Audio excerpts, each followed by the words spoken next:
This call is now being recorded. Okay, good morning to all. So last class we were discussing about the different types of dice. Okay, so there are different die cutting operations. For that we are using different types of dice. Like simple dice we are using, or inverted dice we are using. Then there are compound dice. There are also progressive dice.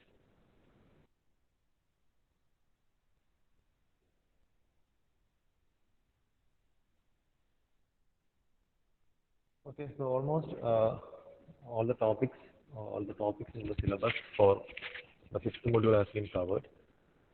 There is a one small topic remaining. So that is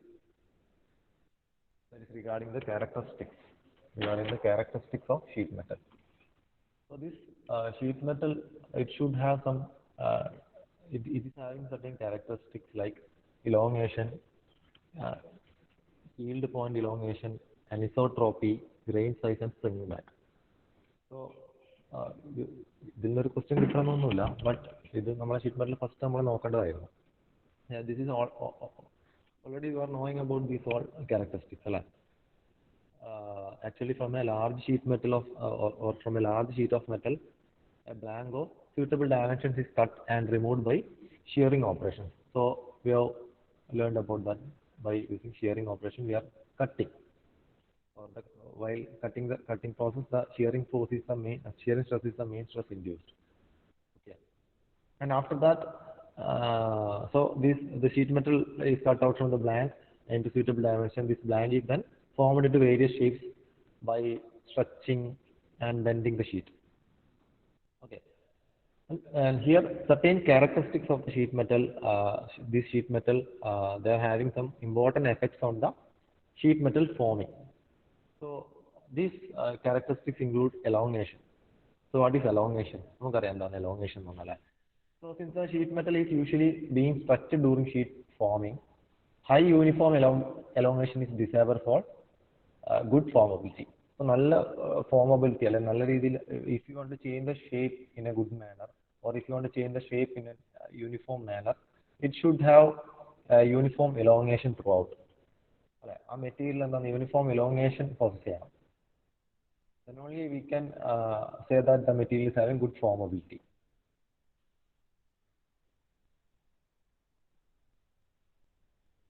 Okay. അപ്പോൾ elongation എപ്പോഴും desirable ആണ് ഒരു sheet metal മെറ്റീരിയലിന് വേണ്ടിയിട്ട്, when we are selecting the material. Then second point is the yield point elongation. So what is yield point elongation? For example, we know that low carbon steels or steels which contains low carbon content, they exhibit a property or a behavior which is called yield point elongation. And certain other alloys like aluminum alloys and magnesium alloys, they also possess this aluminum and magnesium alloys also possess this yield point elongation, or that they also show that yield point elongation behavior.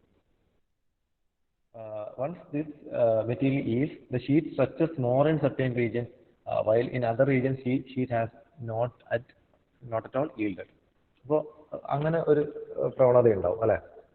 So that is also a characteristics of this sheet metal. That is, at certain point it will show more elongation than some other point.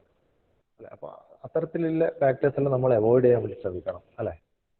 Then third characteristic is anisotropy. That is another important factor that it will influence sheet metal forming. That is, due to this property, the material exhibits different behaviors in different planar direction. Isotropy പോലെ ഉള്ള സാധനം. Isotropy എന്നാൽ all direction same property show ചെയ്യുന്നു അല്ലേ?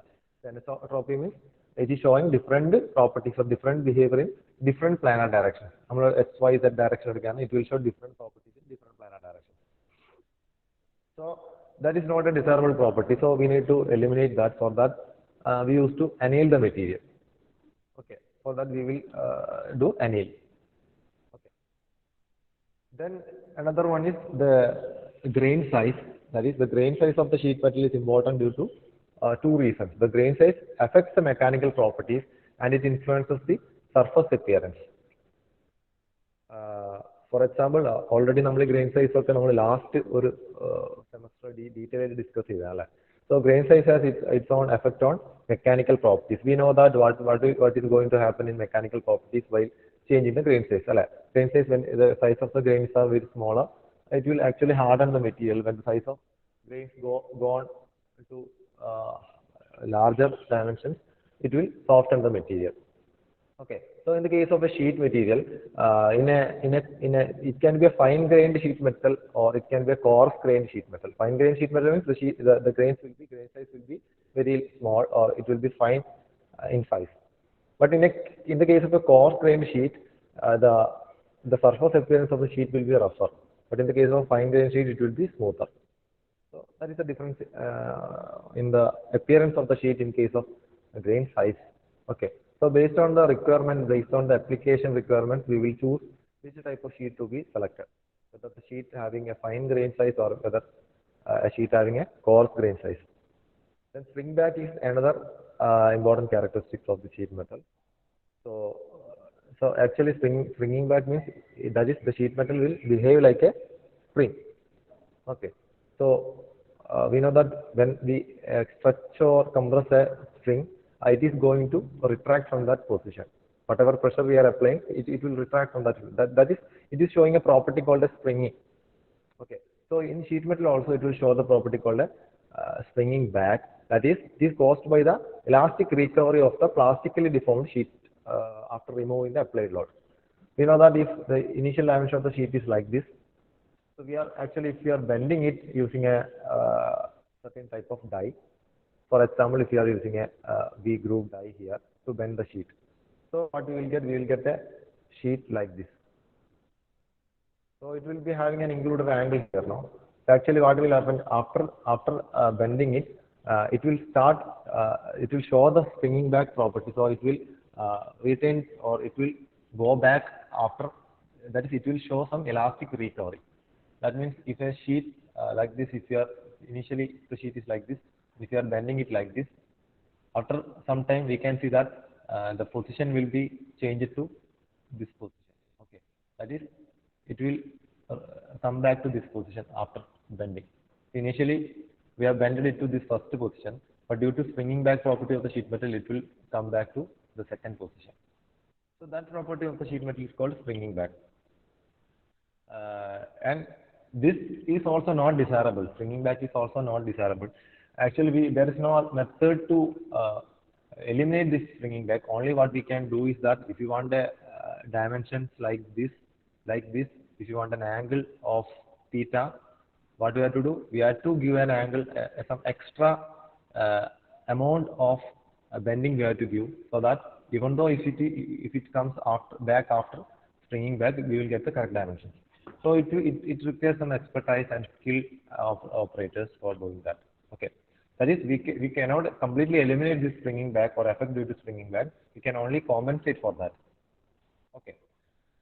So this springing back will it leads to distortion of the part, and it will lead to loss of dimensional accuracy and all. So that is also not a desirable property. So these are the certain characteristics of sheet metal. Elongation and the yield point elongation.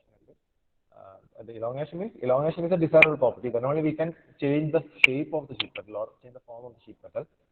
Yield point elongation means at certain point of yielding it will show more elongation than the other points. It is not that desirable. So we will try to avoid such situations. Anisotropy is another property, that is at different direction it will show different properties. That is called anisotropy. And it can be eliminated or reduced by annealing the sheet metal. Then grain size also has some effect on the this sheet metal.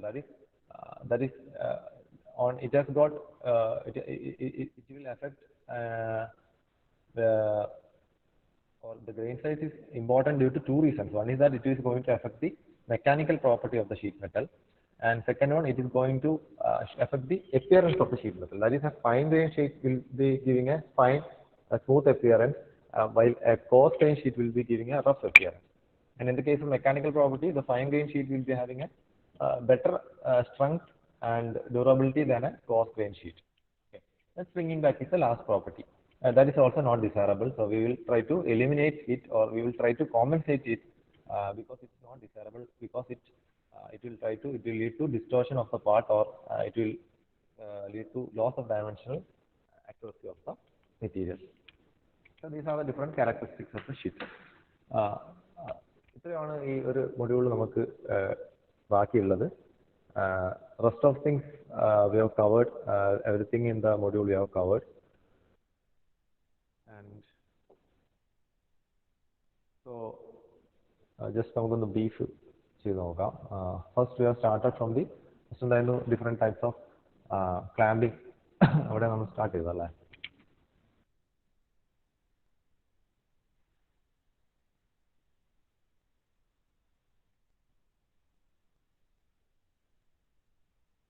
We have started here like locating and clamping methods. That is what we are dealing in the fifth module.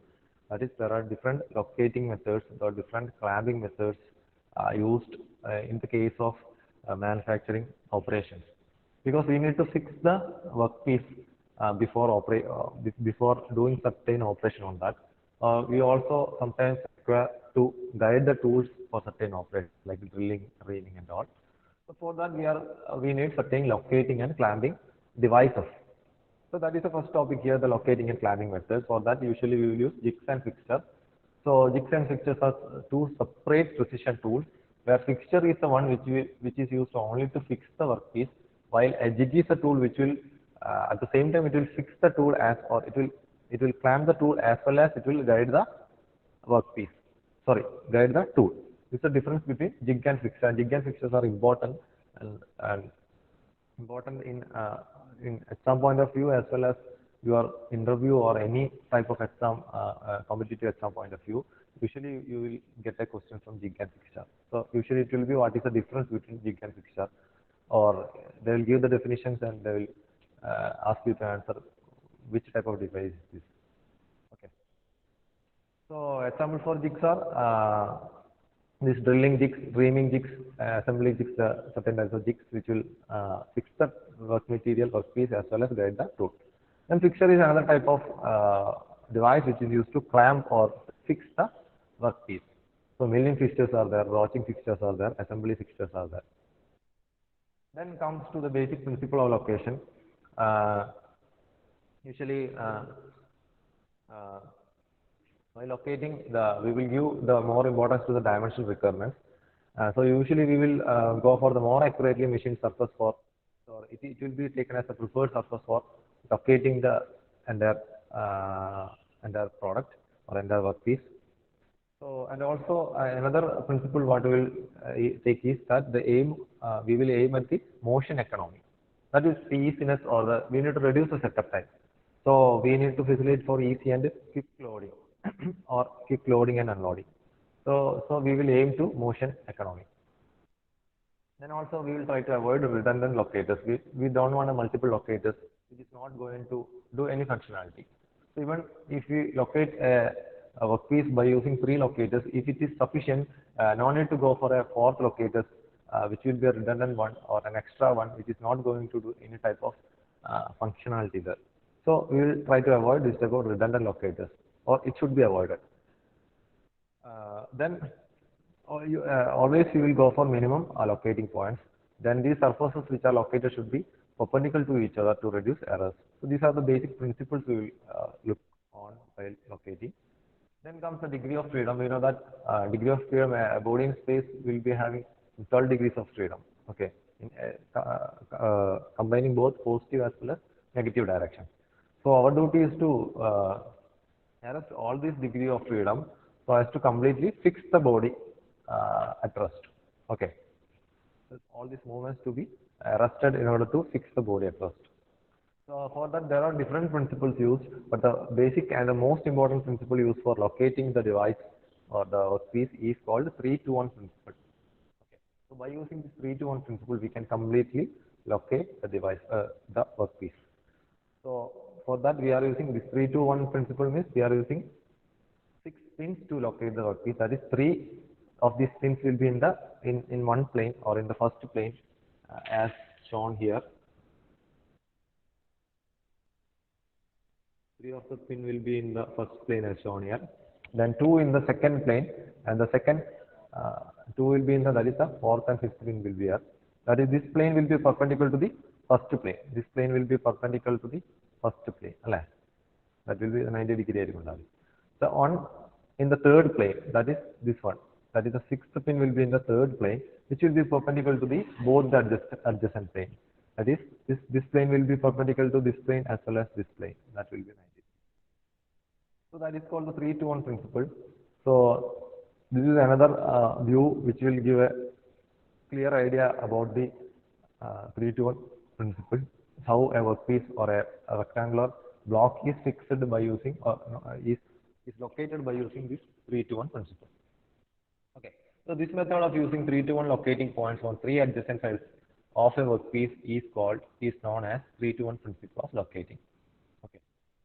So for this type of locating, we will use certain devices, certain locating devices. The common or the most common types of locating devices which we are used are buttons, pins, and pads. Okay. So the certain figures are here. It can be a flat typed one, it can be a conical shaped one, it can be a curved shaped one. So different types of spherical shaped one like that. So there are different types of this type of locators used. Okay, that is buttons are there, pins are there, pads are there. So buttons are made of steel of round cross section and have either a flat or a spherical head. Okay, so there are two categories like rest buttons are there and stop buttons are there. Usually these rest buttons are used as base locators. So ഏറ്റവും അടിയിലായിട്ട് നമ്മൾ locate ചെയ്യാൻ use ചെയ്യുന്ന ആ ഒരു buttons നമ്മൾ rest buttons എന്നാണ് പറയുന്നത്. While stop buttons are used for sides and end stops. In the sides we will use the buttons, they are called end stops or stop buttons. Okay. Then pins are cylindrical in shape as shown in the figure here. So ഇവിടെ pin locators ആണ്. They are cylindrical members and these buttons can be substituted for pins, but pins cannot be substituted for buttons. These round pins will be having a spherical head and are used on concave and unmachined surface. So unmachined surface also we can be located by using these pins. Then pads are another type of locating locator where there will be a flat surface. Okay, so pads are flat components made from sheets.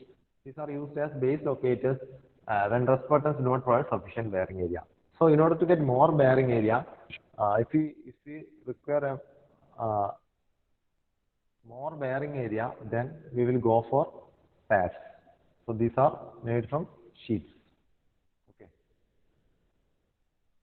Then there are different types of locating, like locating from circular surface, then from conical locators, and then from V locators and concentric locating.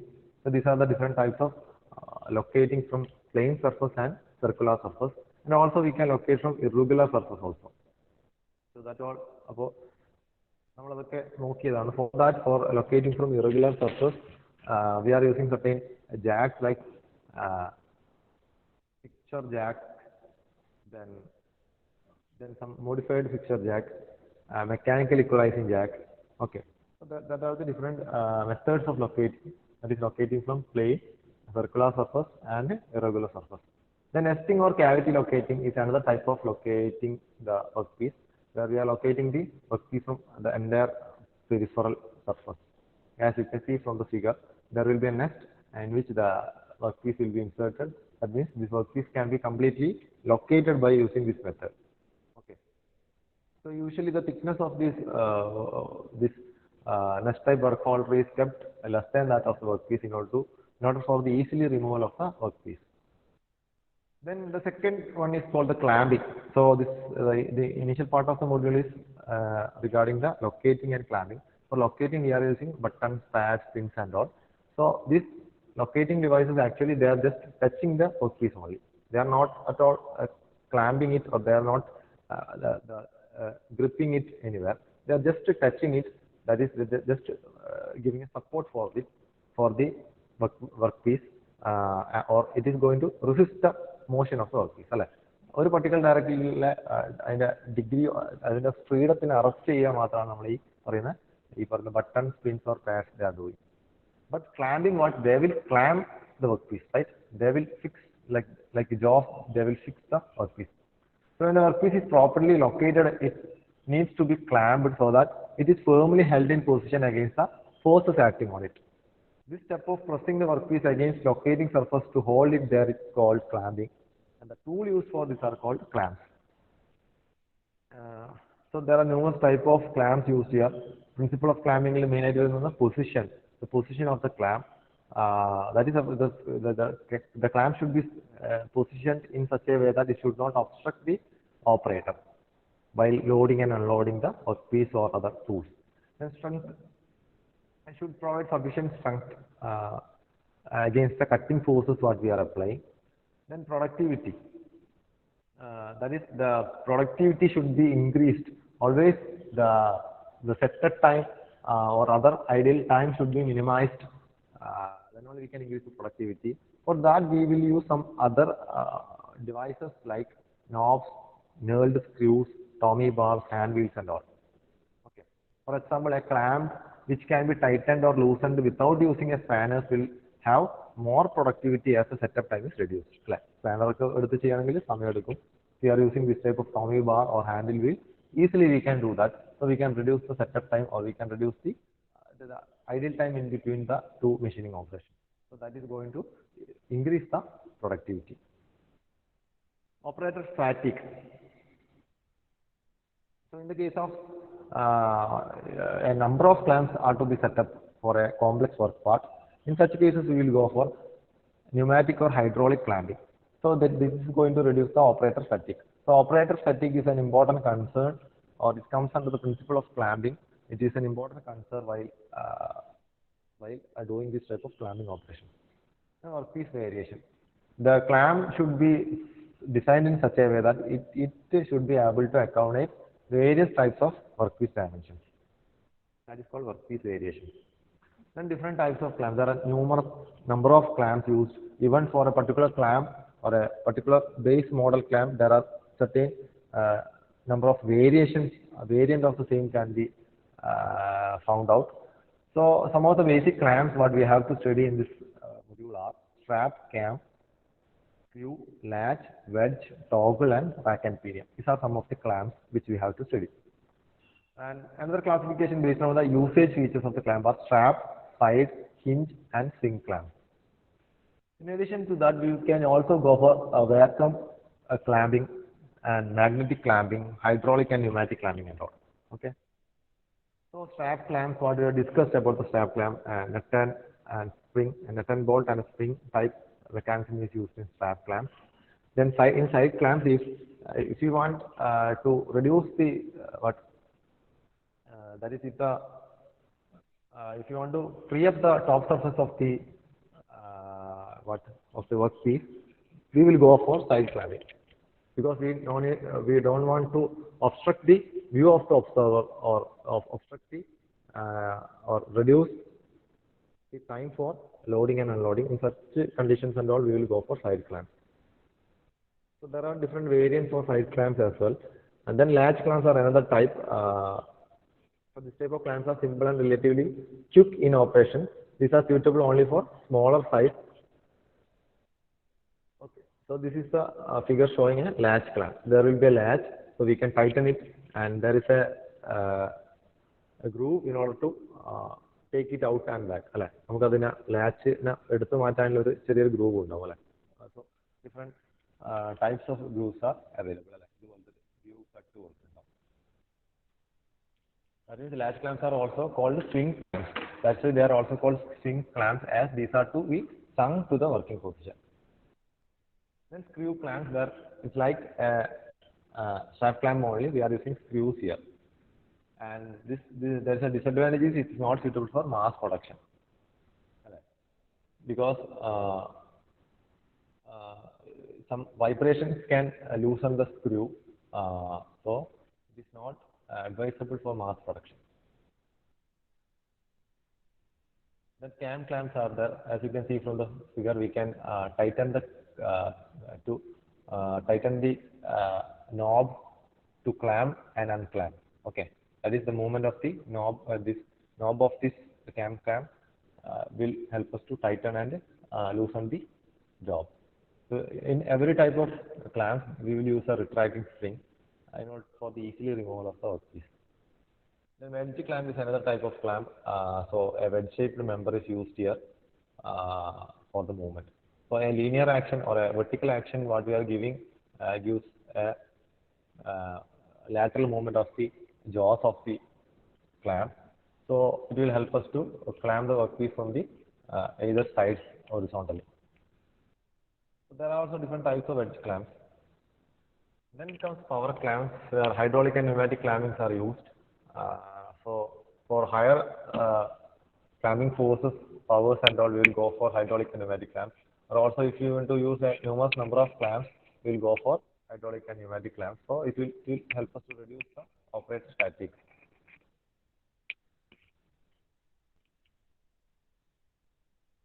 Then another one is vacuum clamps, and for light clamping and all, we can go for vacuum clamping. Uh, So figure is shown here. Some vacuum pump will be used for creating vacuum. We can clearly hold the workpiece. That is, we are not no need to clamp mechanically anywhere. So it is not going to affect the surface finish or roughness of the material. The magnetic clamping is another type where we will use. We can use both electromagnet as well as the permanent magnets. And in this case, we will use some non-magnetic strips also. And this, while moving the magnet which is below the workpiece, will create magnetic force at fluxes at certain points.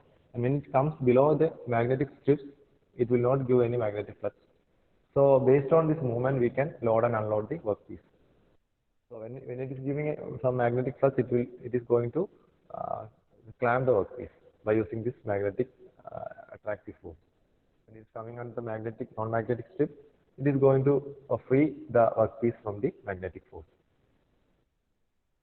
Then we have discussed about the different sheet metal operations. Actually, a plate with a thickness less than about 5 mm are called sheet metal. Otherwise, we call it as a plate. There are different types of sheet metal operations. Generally, they are called as press tool operation or press working operation. So we can classify this operation based on the stresses induced while working on the sheet metal. So different stresses, we know that the different stresses what we can induce on a workpiece are either it can be a shearing stress, or it can be a tensile, or it can be a compressive, or it will be a combination of all the three. Okay. So based on the various stresses induced on the sheet metal, we can classify these operations into certain categories. For example, if you are doing some cutting operations, and then usually the cutting operations in a sheet metal is done by inducing shearing stress. So this all comes under the that particular category of shearing. So the different operations are the cutting, what we have done in our lab by using the straight snips or straight snips and all. So that cutting operation is actually a shearing operation. So shearing is one operation coming under this shearing category. Then blanking, piercing, trimming, shaving, notching, nibbling, all we have discussed in the previous classes. All these operations will come under shearing stress induced category.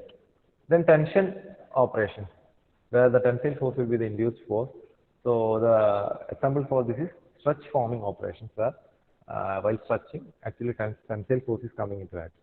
Then compression operations are there, where a compressive force are also coming into play. Only compressive force are coming to. For example, coining is such an example for a compression operation. Then sizing, ironing, and hobbing are other examples. Then there are certain operations in which both tension as well as compressions are coming. For example, drawing. Already we have discussed in module 4. Then spinning, bending, forming, and embossing are the different operations coming under this category. അതിന്റെ ബേസിൽ നമ്മൾ പഠിച്ചിട്ടുണ്ട് different shearing operation. What is the principle behind the shearing? What is actually happening in the shearing operation? What are the different type of shearing operations? One by one we have discussed. Okay. So ഇതൊക്കെ important ആണ്. Simple ആണെങ്കിലും important ആണ്. Blanking and piercings, you can get a question like differentiate between blanking and punching. So in the case of blanking, the blank what we get after the operation is important, and the rest of the material is scrap. But in the case of piercing, the pierced out material will be the scrap, and the rest of the workpiece will be the final workpiece what we are using. Okay, that is the main difference, and we can also draw a figure if you get a question like that. Then trimming operation is there, then shaving, nibbling, detail ആയിട്ട് ഒന്നും കൂടി പറയുന്നില്ല. notching and semi-notching. Semi-notching means it will be the internal cut. Notching means it will be in the cut will be made at the edge of the sheet. Okay. Then lancing is another type of cutting operations where no material is removed here. Okay, and you can see a cut as you see in the figure. Such type of cuts are made for particular operations and all. So such a cutting is called lancing. Slotting is another type of operation where we will take slot, but it will be a rectangular type of slots. So such a type of holes or rectangular holes created on a sheet metal, it is called slotting operation. Perforating involves the cutting a number of holes in sheet metal for decorative purpose or for passage of light or air. So as you can see from the figure, this shows a perforating operation. Then fine blanking is there, where we will get a holes with smooth and square edges. Now, flanging is another type of operations like bending the sheet metal to 90 degrees. Hemming is another type of operations where we use this operation to stiffen the edges of the sheet metal or to reduce the sharp edge of the sheet metal. We use to hem it, we use to fold the edge of the piece of sheet metal. That is called hemming operation. Then seaming is another type of operation. It is a type of joint. So it is used to join two sheet metal without using other fastening or joining forces, other fastening or joining methods like welding or other screwing or all, and all. Okay, so just by bending the sheet, we can join the two sheets. That is called seaming operation. Then comes the analysis of shearing. The first one will be the what is that blanking. So this concept is very important for doing problems and all. So in the case of blanking, the die will be having the exact dimension of the part. Okay, we know that there will be a punch and a die. Or a pair of dice or not, there will be a punch and a die. The upper part is the punch and the lower part is the die. Detail in our last class we know different types of dies. The upper part will be the punch and the lower part will be the die. So in the case of blanking, actually the operation, both the operations are same, blanking and piercing or punching, both these operations are same. But the final product what we require is different. In the case of blanking, the dimension of the final part will be equal to the dimension of the die, and punch is made smaller or it is given smaller dimensions or it is given a clearance. But in the case of that is, if dimension of the part is equal to dimension of the die is equal to S, then dimension of the punch will be equal to 2S minus 2 times C, because clearance will be given at the either side. So 2 times C it should be reduced. So what is the value of clearance? That is by heart is C is equal to 0.0032 into T into root of tau. That's much mm. It will be the clearance. So in the case of piercing operations, the punch size will be equal to the part size, and it is taken as the value S, and the die size will be more than the punch size. That is, some clearance must be added. That will be S plus 2 times of the clearance. The clearance value is the same as taken before. Then punching force is calculated by the equation P is equal to L into T into tau. And the smallest hole that can be pierced in a sheet will be equal to, the diameter will be equal to 4T tau by sigma C. So these are the different equations. Based on that, we have done some 3 to 4 problems. Then comes the different tension and compression operation. Like stretch forming is a tension operation. Then embossing, coining. So embossing and coining, what is the difference? In the case of coining, the flow of the metal occurs only in the top layer and not in the entire volume like embossing. Here, the necessary details will be engraved on the final product on both the sides. Okay, coins is an example. Then ironing is another example. Hobbing is another type of compression operation. Then tension and compression operation are our last one. Okay, drawing, pinning, bending, press brake forming, and embossing. Drawing we have already discussed in last class. Bending detail like and bend allowance will be equal to alpha into R plus KT. Then types of bending is V bending and edge bending. Then bending force can be analyzed like K into L into sigma U T square into D. Then spring back. Already just detail what is spring back. Then press brake forming for longer dimension sheets we will use longer dies. Our operation is press brake forming. These are the different shapes we can produce using stress forming operation. And tube bending is another type.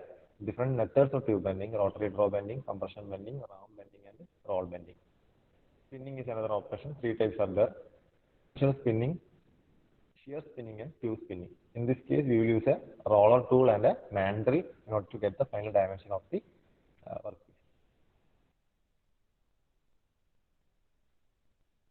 ഇത്രയാണ് നമ്മൾ നോക്കിയത്. Then final class we have discussed the different types of die.